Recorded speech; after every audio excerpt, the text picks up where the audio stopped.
नमस्कार, मी Vishal Patil. Zero our या विशेष कार्यक्रमाच्या 74व्या भागामध्ये आपल्या सर्वांचं स्वागत. राज्यामधील आजच्या काही महत्त्वाच्या घडामोडी आहेत ज्यांचा प्रत्यक्ष अप्रत्यक्ष कळत न कळत तुमच्या आमच्या आपल्या सर्वांच्या जगण्यावरती परिणाम होत असतो.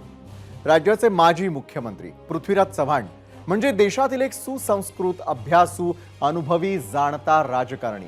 जेव्हा पृथ्वीराज चव्हाण काही बोलतात तेव्हा सगळेजण शांततेत ऐकतात. त्यांचा प्रत्येक शब्द गांभीर्याने घेतात आणि त्यामुळे 2014 साली राष्ट्रवादीमुळे काँग्रेस राष्ट्रवादी आघाडी सरकार पडलं असं ते सांगतात. तेव्हा आपण सिरियसली घेतो.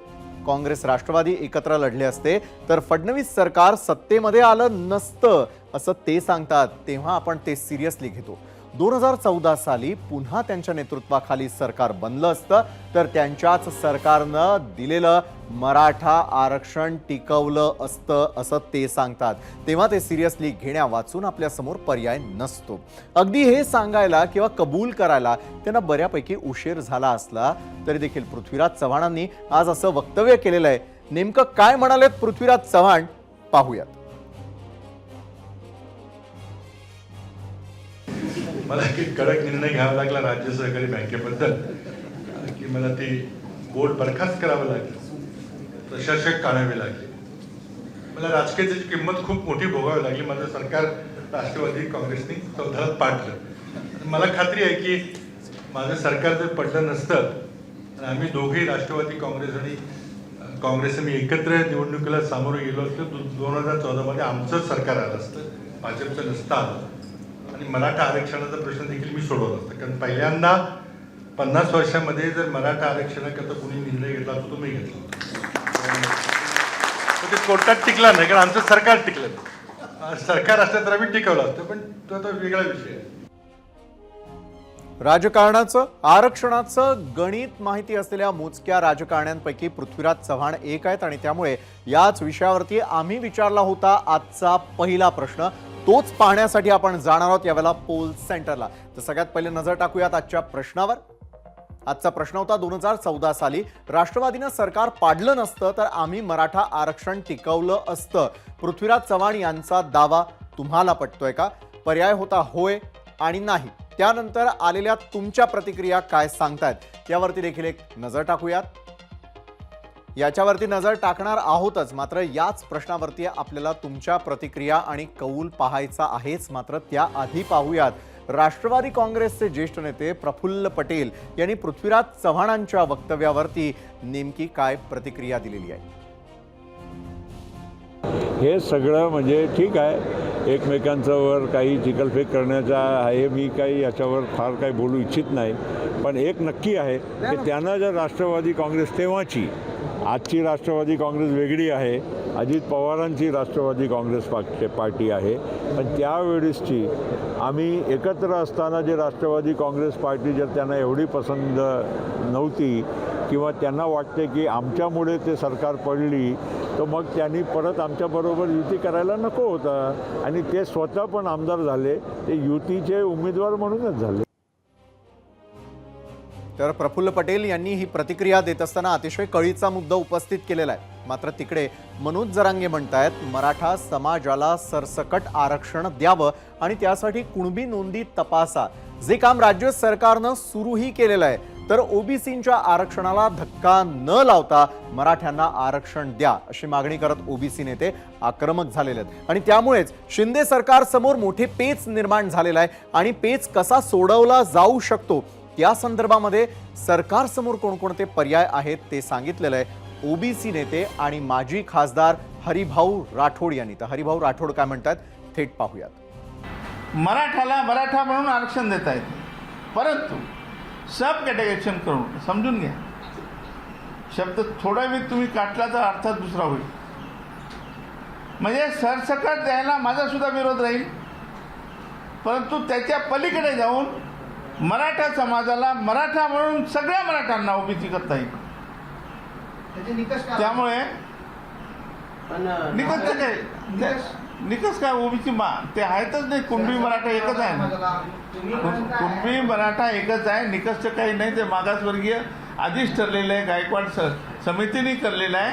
आणि आता कसं त्यांना काही त्रुटी असेल तर मी सांगणार मंत्रिमंडळामध्ये ते निर्णय घेतील ना. नाही, माझं तर तेच म्हणणं आहे की छगन भुजबळने राजीनामा देऊन मैदान घ्यायला पाहिजे. एक दुसरं की त्यांना जे आता ट्रोल होत आहे ते आमचे ओबीसीचे नेते आहे किती म्हटलं तरी, पण ते त्यांनी स्वतःची कुऱ्हाड स्वतःच्या पायावर पाडून घेतली.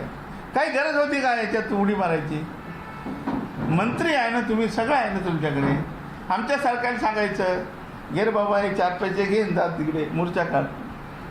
कशाला उडी घ्यायची होती इकडे? मराठा आरक्षणाच्या संदर्भामध्ये फक्त राज्यातच नाही तर दिल्लीतही हालचालींना वेग आलेला आहे. संभाजीराजे छत्रपती यांनी देखील दिल्लीमध्ये केंद्रीय मागासवर्ग आयोगाचे अध्यक्ष हंसराज अहिर यांची भेट घेतली. केंद्रीय आयोग आणि राज्य आयोग एकमेकांशी बोलून मराठा आरक्षणाचा प्रश्न मार्गी लावतील असा विश्वास संभाजीराजे छत्रपती यांनी व्यक्त केलाय आणि त्यामुळे आरक्षणाचा तिढा कसा सुटेल याकडेच मराठा समाजाचं लक्ष लागलेलं आहे. आणि नेमकं त्याच दरम्यान मराठा आरक्षणावरून माजी मुख्यमंत्री पृथ्वीराज चव्हाणांनी एक महत्त्वाचं वक्तव्य केलं. त्यांच्या त्याच वक्तव्यावरती आपला आजचा प्रश्न होता आणि तोच प्रश्न पुन्हा एकदा पाहूयात आणि त्यासोबत तुम्ही दिलेल्या काही निवडक प्रतिक्रिया देखील आपण पाहणार आहोत. त्यासाठी जाऊयात आपल्या मीडिया सेंटरला. तर मीडिया सेंटरवरती आपण सगळ्यात आधी आजचा प्रश्न पुन्हा एकदा पाहूयात. 2014 साली राष्ट्रवादीनं सरकार पाडलं नसतं तर आम्ही मराठा आरक्षण टिकवलं असतं. पृथ्वीराज चव्हाण यांचा दावा पटतो का? होय किंवा नाही या 2 पर्यायांपैकी आपल्याला उत्तर द्यायची होती. आपल्या आलेल्या प्रतिक्रिया आपण पाहणार आहोत.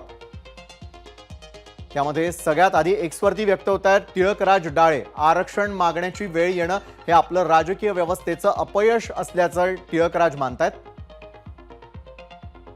त्यानंतर पुढची प्रतिक्रिया युट्यूबवरती दीपक शेळके यांची. नक्कीच, कारण तात्विक राजकारण करणारे पृथ्वीराज चव्हाण अशी त्यांची ख्याती आहे. ते अभ्यासपूर्ण बोलतात असं त्यांना वाटतंय. पुढची फेसबुकवरची प्रतिक्रिया सचिन पाटील यांची. मनोज जरांगे पाटलांच्या मागणीला तुमचा पाठिंबा आहे का? राजकीय स्वार्थासाठी मराठा आरक्षणावरती बेताल वक्तव्य करून राजकारण करू नका असं सचिन पाटील म्हणतात. पुढची प्रतिक्रिया आपण पाहणार आहोत ती म्हणजे थेटपणे फेसबुकवरून निलेश भोपळे म्हणतात जातीशिवाय पवारांचं राजकारण चालूच शकत नाही. लोकांच्या डोळ्यासमोर आलं, पक्ष संपू लागला की इतिहास जात काढायची, जाती जातीत भांडणं लावायची. तर राज्यामध्ये आरक्षणावरून इतकं रान पेटलेलं आहे त्यात प्रत्येक पक्ष सबुरीनं घेतोय. बडे नेते थेट कोणतीही विधानं करण्यापासून दूर राहत आहेत. मराठा समाजासाठी मनोज जरांगे तर ओबीसींसाठी छगन भुजबळांच्या नेतृत्वामध्ये काही ओबीसी नेते असाच संघर्ष सुरू आहे. आणि अशावेळी आरक्षणाच्या मुद्द्यावरती पृथ्वीराज चव्हाणांनी केलेलं वक्तव्य महत्त्वाचं ठरतं. त्यात त्यांनी सहकार क्षेत्रामधील कारवायांचा उल्लेख करत शिखर बँकेचा उल्लेख केलेला आहे आणि त्याचाच आधार घेत त्यांच्या सरकारनं दिलेलं मराठा आरक्षण राष्ट्रवादी काँग्रेसनं पाठिंबा काढल्यामुळेच कसं गेलं अशी क्रोनॉलॉजीही त्यांनी सांगितली.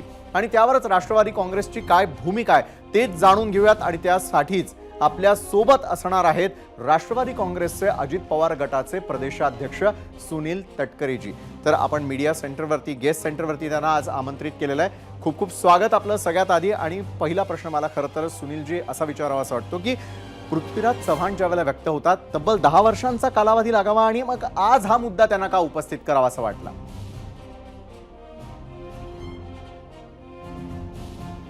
एक असं की पृथ्वीराज चव्हाण एक सुसंस्कृत राजकारणी असं मी आतापर्यंत मानत आलो. राज्यामध्ये ज्या वेळेला लोकशाही आघाडीचं सरकार होतं ते ज्या वेळेला राज्यामध्ये मुख्यमंत्री म्हणून आले त्यानंतर मराठा आरक्षणाचा प्रश्न ज्या वेळेला आला त्यावेळेला नारायण राणे समिती नेमली गेली. नारायण राणे समितीने अहवाल पूर्णपणाने दिला आणि राज्य सरकारने त्यावेळेच्या लोकशाही आघाडीच्या सरकारने ज्या सरकारचे मुख्यमंत्री पृथ्वीराज चव्हाण होते, उपमुख्यमंत्री आदरणीय अजितदादा होते, त्या सरकारने मराठा समाजाला आरक्षण दिलं आणि मुस्लिम समाजाला सुद्धा अल्पसंख्याक समाजाला सुद्धा आरक्षण त्या ठिकाणी दिलं.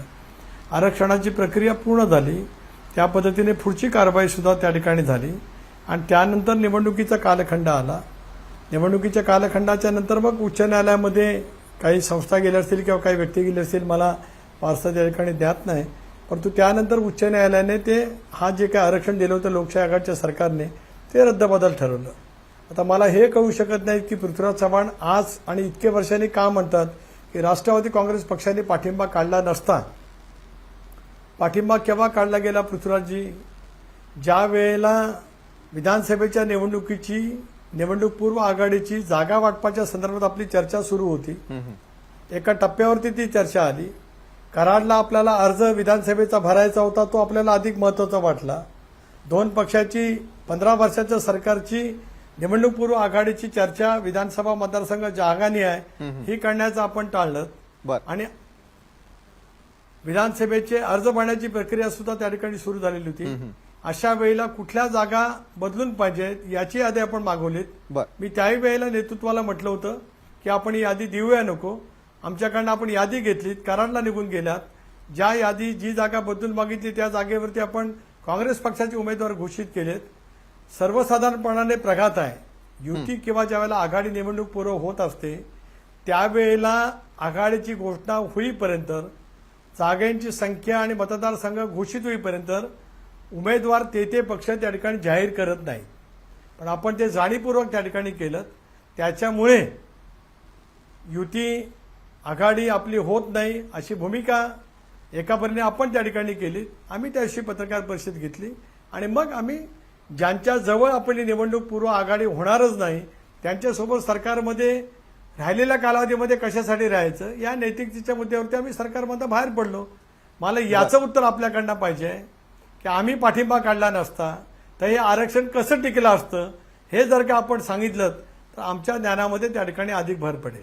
बरं, इतिहासाबद्दल तुम्ही बोललात, मात्र पुढचा प्रश्न मला तुम्हाला हा विचारायचा आहे की एकमेकांचं नाही पटलं आणि मग तुम्ही थेटपणे सरकारचा पाठिंबा काढला. पण आपण थोडंसं आत्ताच्या रिलेव्हन्सकडे येऊयात. मराठा आरक्षणाचा कळीचा मुद्दा. जर त्यावेळेला तुम्ही पाठिंबा काढला नसता, सरकारमध्ये आला असता, पृथ्वीराज चव्हाणांच्या नेतृत्वात हे सरकार आलं असतं तर मात्र काय मराठा आरक्षण लवकर मिळालं असतं? अहो, मराठा आरक्षण न मिळण्याचं खापर थेटपणे राष्ट्रवादीवरती फोडलं जात आहे. नाही, मी जे म्हणालो ते विश्लेषण केलं. मी असं सांगितलं की सरकारचा कालावधी संपत आलेला होता. आरक्षण नक्की झाल्याच्या नंतर त्या दृष्टिकोनातून, आरक्षणाच्या दृष्टिकोनातून जे जे काही दिलं गेलं होतं त्याची प्रक्रिया सुद्धा शासन पातळीवरती वेगवेगळ्या विभागामध्ये सुरू झाली होती. पण त्यानंतर निवडणुकाला सामोरं गेलो. निवडणुकीच्या नंतर सरकार आलं नाही. स्वाभाविकपणाने त्यावेळेला चारही पक्ष वेगवेगळे लढले. भारतीय जनता पक्ष सत्तेवरती आला. त्याच कालावधीमध्ये काही उच्च न्यायालयामध्ये हे प्रकरण गेलं आणि उच्च न्यायालयाने हे या संदर्भातला निर्णय त्या ठिकाणी घेतला की जे काही आरक्षण दिलं गेलेलं आहे ते योग्य नसल्यामुळे ते आरक्षण रद्द केलं गेलं. आता याच्यातून काय अनुवार्थ काढायचा तो ज्याने त्यांनी काढा. बरं, ज्याने त्याने ठरवावं म्हणजे जनता ते ठरवत राहील. मात्र पुढचा अगदी थेट प्रश्न, तुम्ही म्हणालात की दिल्लीवरनं पृथ्वीराज चव्हाण सुपारी घेऊन आले. कुणी दिली सुपारी आणि कुठली सुपारी? एक असं आहे की मी दुपारी व्यक्त केलं की आघाडीच्या सरकारमध्ये माननीय मुख्यमंत्री महोदयांची भूमिका अत्यंत महत्वाची असते. बरं. स्वर्गीय विलासरावजी देशमुख कोalitionचे म्हणजे आघाडीच्या सरकारचे सर्वोत्तम मुख्यमंत्री असा मी वारंवार उल्लेख केला. उद्याच्या भवितव्याच्या कालावधीमध्ये सुद्धा सतत करत राहील.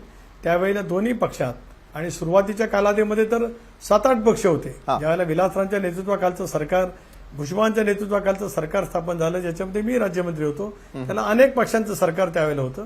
ते सरकार सुद्धा प्रत्येक राजकीय पक्षाचा अजेंडा वेगवेगळा असताना सुद्धा ज्या कुशलतेने, ज्या कौशल्याने विलासरावांनी जे चालवलं त्याच्याबद्दलचा आदर आम्हाला सर्वांच्याच मनामध्ये त्या ठिकाणी आहे. सुशीलकुमार शिंदे साहेब सुद्धा ज्येष्ठ दीर्घकाळ महाराष्ट्राच्या मंत्रिमंडळामध्ये त्यांनी अर्थसंकल्प मांडला. केंद्रामध्ये काँग्रेस पक्षाचे ते नेते राहिले, गृहमंत्री राहिले.